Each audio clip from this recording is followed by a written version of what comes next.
नमस्कार मित्रों, BKGS zone platform पर आप सभी लोगों का बहुत बहुत हार्दिक स्वागत है। हमने आप लोगों से कहा था कि हम जीएस के दो सब्जेक्ट पैरेलल रूप से लेके चलेंगे। एक सब्जेक्ट हिस्ट्री के रूप में मैंने शुरू कर दिया है। आज हम दूसरे सब्जेक्ट को शुरू करेंगे और जो दूसरा सब्जेक्ट है वो हम ज्योग्राफी शुरू करेंगे।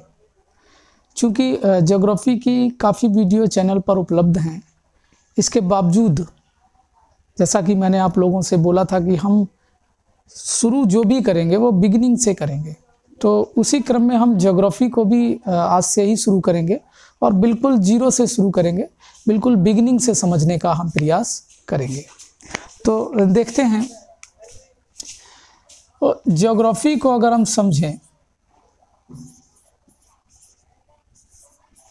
ज्योग्राफी हिंदी में से भूगोल कहा जाता है। ज्योग्राफी जो है लैटिन भाषा के दो शब्दों से मिलकर बना हुआ है, जियो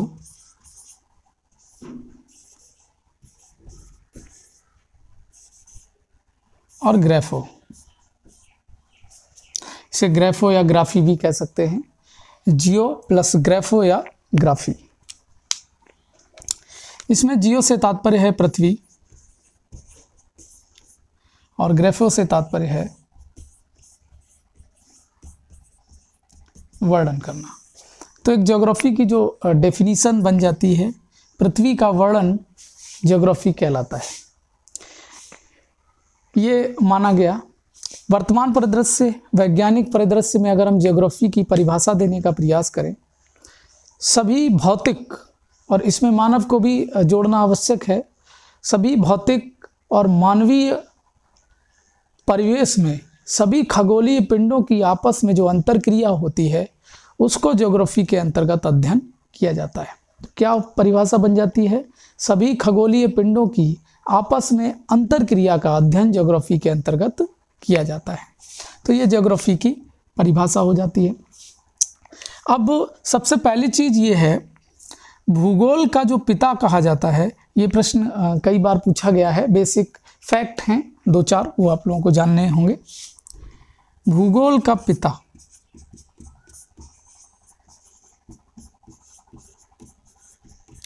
ये कहा जाता है हिकैटियस को। अब कुछ विद्वानों का मानना है कि भूगोल का पिता जो है एरेटोस्थनीज को कहा जाता है। अब यहाँ पे थोड़ा सा कन्फ्यूजन भी है और ये परीक्षा में भी कन्फ्यूजन पैदा करता है, तो इस कन्फ्यूजन को बिल्कुल समझ लीजिए। भूगोल का पिता हिकैटियस को ही माना जाता है, लेकिन एरेटोस्थनीज एक प्रसिद्ध विद्वान हुए हैं, एरेटोस्थनीज। इन्होंने भूगोल के लिए यानी ज्योग्राफी के लिए सर्वप्रथम ज्योग्राफी का शब्द का प्रयोग किया था।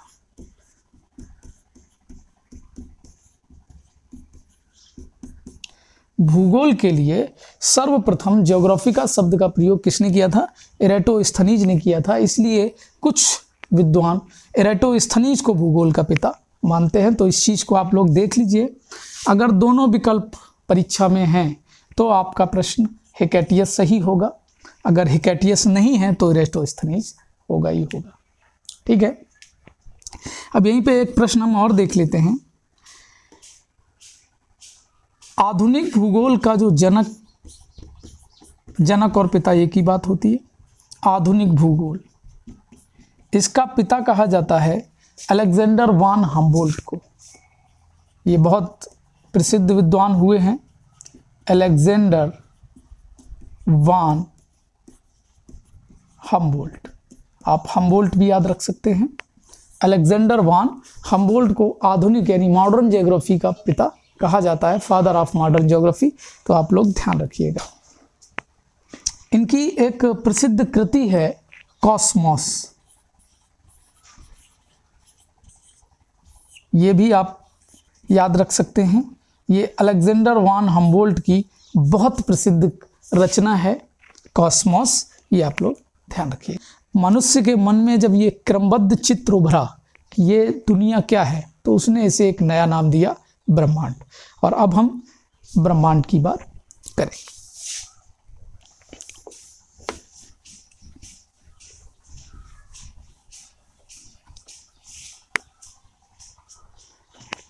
ब्रह्मांड को अगर हम देखें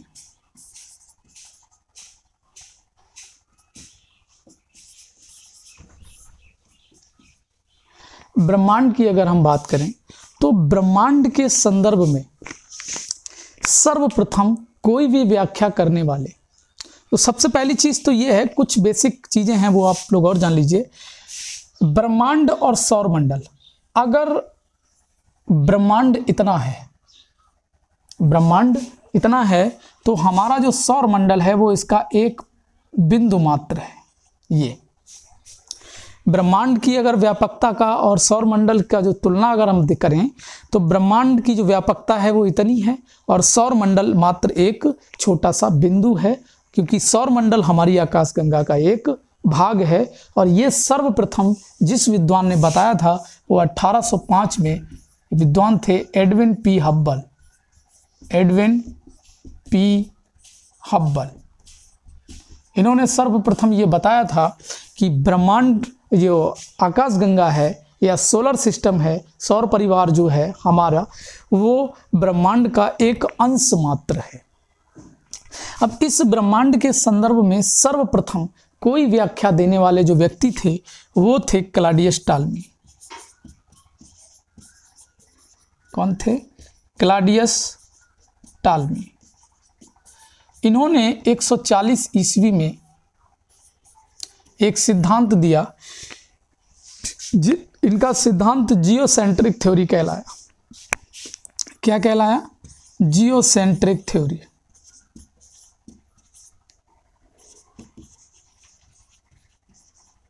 भू केंद्रित सिद्धांत। इनका यह मानना था कि पृथ्वी केंद्र में है, सूर्य सहित सभी ग्रह और उपग्रह उसका चक्कर लगाते हैं। कॉपरनिकस ने एक लंबे समय बाद, और वो परिकल्पना थी 1543 ईस्वी में, अब आप लोग अंदाजा लगा लीजिए, 140 ईस्वी में क्लॉडियस टॉल्मी महोदय ने यह बताया कि पृथ्वी केंद्र में है और सूर्य सहित सभी ग्रह और उपग्रह उसका चक्कर लगाते हैं। ये गलत परिकल्पना थी और इतने लंबे समय तक ये गलत परिकल्पना मानी जाती रही और 1543 में इस घटना को ज्योग्राफी के संदर्भ में क्रांतिकारी परिवर्तन कहा जाता है, क्रांतिकारी सिद्धांत कहा जाता है, एक क्रांतिक परिवर्तन माना जाता है। कॉपरनिकस ने इस सिद्धांत का खंडन करते हुए बताया कि पृथ्वी केंद्र में नहीं है बल्कि सूर्य केंद्र में है और पृथ्वी सहित सभी ग्रह और उपग्रह उसका चक्कर लगाते हैं। और इनका ये सिद्धांत सूर्य केंद्रित या हेलियोसेंट्रिक सिद्धांत कहलाया। क्या कहलाया? हेलियोसेंट्रिक। अब ये जो दोनों सिद्धांत थे, क्लॉडियस टॉल्मी का और कॉपरनिकस का, दोनों ही सिद्धांत ये ब्रह्मांड की व्याख्या करने का प्रयास करते हैं, लेकिन ये कोई भी, दोनों में से कोई भी सिद्धांत ब्रह्मांड की व्याख्या नहीं कर पाते हैं। ये केवल और केवल सौर परिवार तक सीमित रह जाते हैं। इसके बाद भी कई सिद्धांत आए, उन सिद्धांतों ने अपनी अलग अलग व्याख्या की, लेकिन ब्रह्मांड के निर्माण से लेकर उसकी क्रियाविधि तक की व्याख्या करने वाला जो सर्वमान्य सिद्धांत है वो है ब्रह्मांडी विस्फोट सिद्धांत या बिग बैंग थ्योरी। क्या है? Big bang theory. Big bang theory या महाविस्फोट सिद्धांत की अगर हम बात करें तो इस सिद्धांत का प्रतिपादन 1967 में जॉर्ज लेमेंटर ने किया था।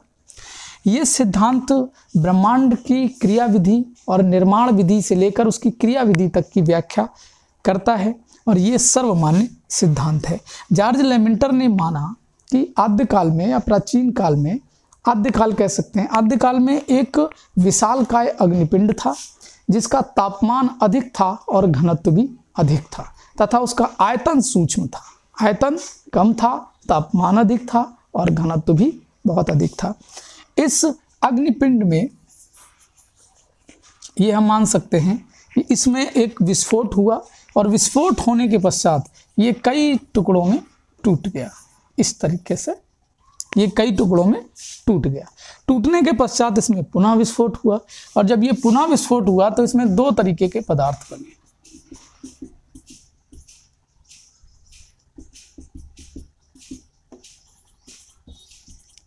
ये दो तरीके के पदार्थ इसमें बने, और जब इसमें पुनः विस्फोट हुआ तो ये क्या हुआ, एक तरीके के पदार्थ के चारों ओर दूसरे तरीके के पदार्थों का समूहन होने लगा।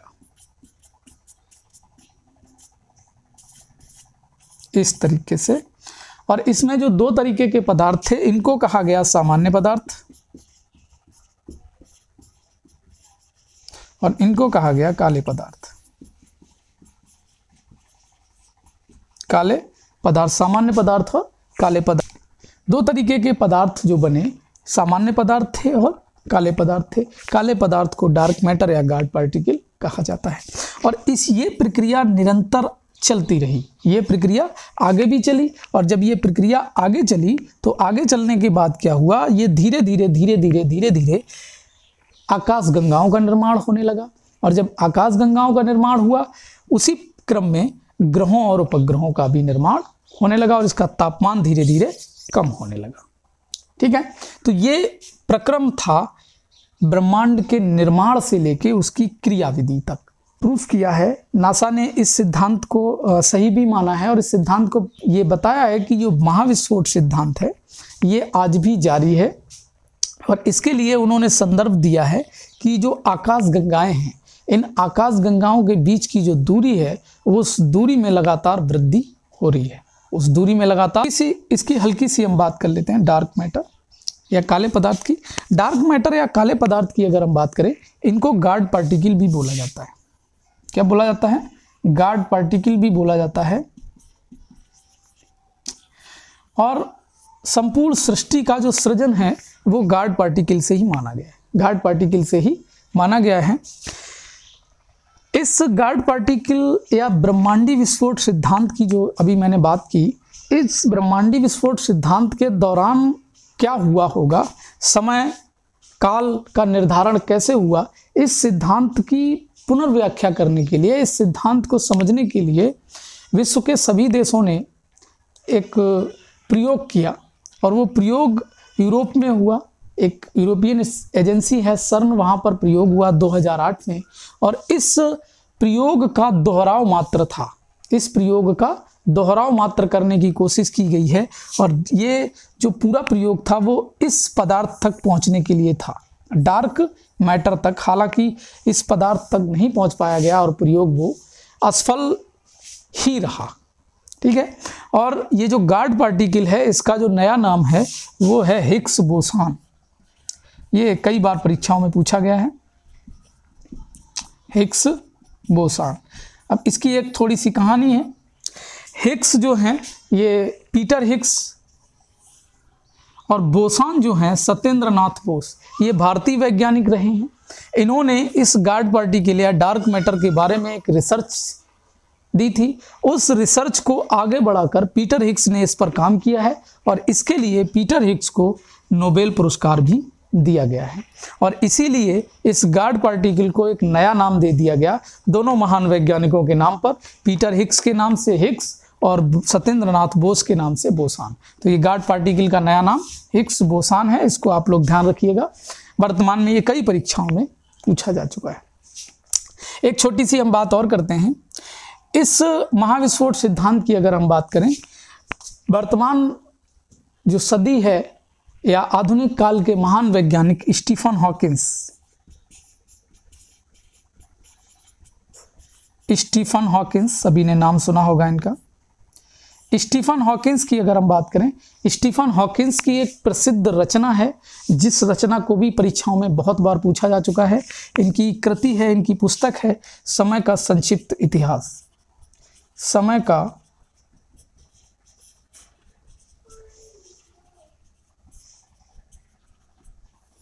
संक्षिप्त इतिहास। इस पुस्तक में इन्होंने इस ब्रह्मांडी विस्फोट सिद्धांत या बिग बैंग थ्योरी का समर्थन किया है, और इसके ये प्रबल समर्थक रहे हैं। इनका मानना भी था कि ब्रह्मांड का निर्माण जो है इसी से हुआ है। और समय का संक्षिप्त इतिहास, इसको अंग्रेजी में a brief history of time कहते हैं। ये आप लोग ध्यान रखिएगा, ये कई बार परीक्षा में पूछा गया है। वर्तमान में स्टीफन हॉकिंस इस दुनिया में नहीं है। अब हम देखेंगे आकाश गंगा। आकाश गंगा क्या है? आकाश गंगा जो है असंख्य तारों का समूह होती है, अनगिनत तारों का समूह होती है। क्या होती हैं? तारों का समूह। और ब्रह्मांड में असंख्य यानी अनगिनत आकाश गंगाएं।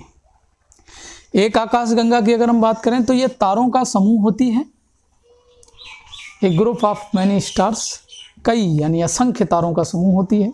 और ब्रह्मांड में अगर हम आकाश गंगा की बात करें तो अनगिनत आकाश गंगाएं हैं, उनकी काउंटिंग करना मुश्किल है। एक नवीन शोध है आकाश गंगा के संदर्भ में। आकाश गंगा में 3 घूर्णनशील भुजाएं होती हैं। क्या होती हैं? 3 घूर्णनशील भुजाएं होती हैं। घूर्णनशील मतलब घूमने वाली। घूर्णनशील भुजाएं होती हैं और इसमें एक बल्ज होता है। क्या होता है? बल्ज। अब यहां से प्रश्न पूछा गया है, जो बल्ज होता है ये आकाश गंगा का केंद्र होता है।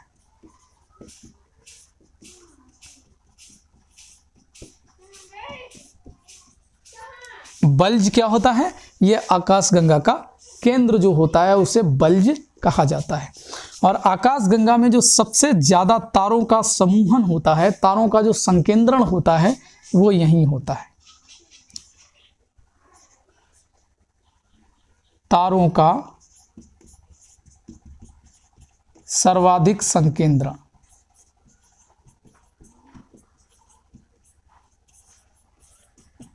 ठीक है। हमारा सोलर सिस्टम यानी हमारा सौर परिवार जिस आकाश गंगा में स्थित है उसका नाम है मंदाकिनी। क्या नाम है? इसका नाम है मंदाकिनी। और इसका जो आकार है वो है सर्पिलाकार, स्पाइरल। कैसा है? हमारी आकाश गंगा का नाम मंदाकिनी है, इसका आकार कैसा है? सर्पिलाकार है। दुग्ध मेखला, यहां से कई बार प्रश्न पूछता है, आप लोग ध्यान रखिएगा।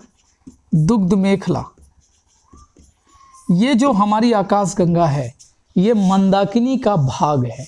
क्या है? मंदाकिनी का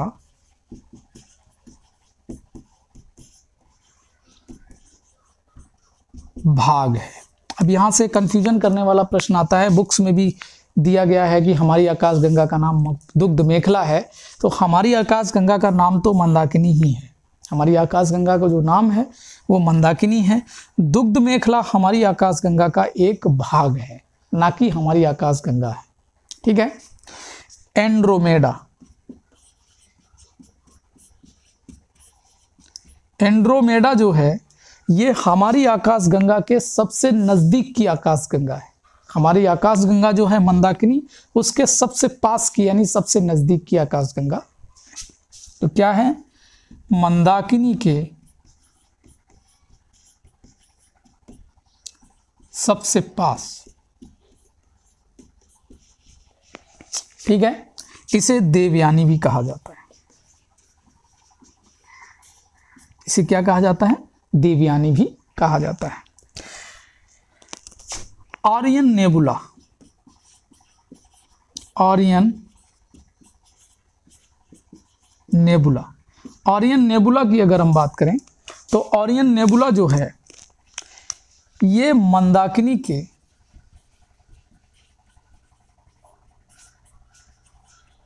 सबसे शीतल, शीतल मतलब ठंडे और चमकीले तारों का समूह है।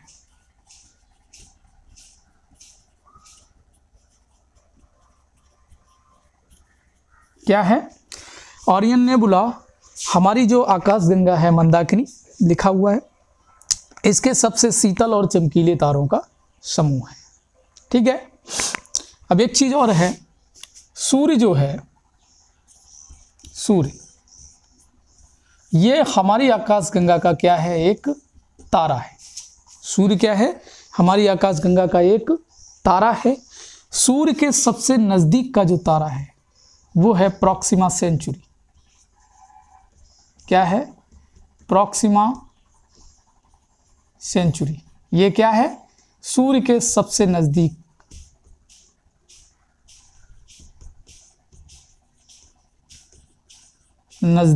का तारा। ठीक है। अब एक प्रश्न आता है कि पृथ्वी के सबसे नजदीक तारा कौन सा है, और यह प्रश्न कई बार पूछता है। तो अगर हम बात करें पृथ्वी के सबसे नजदीक का तारा, तो वो क्या हो जाएगा? सूर्य हो जाएगा।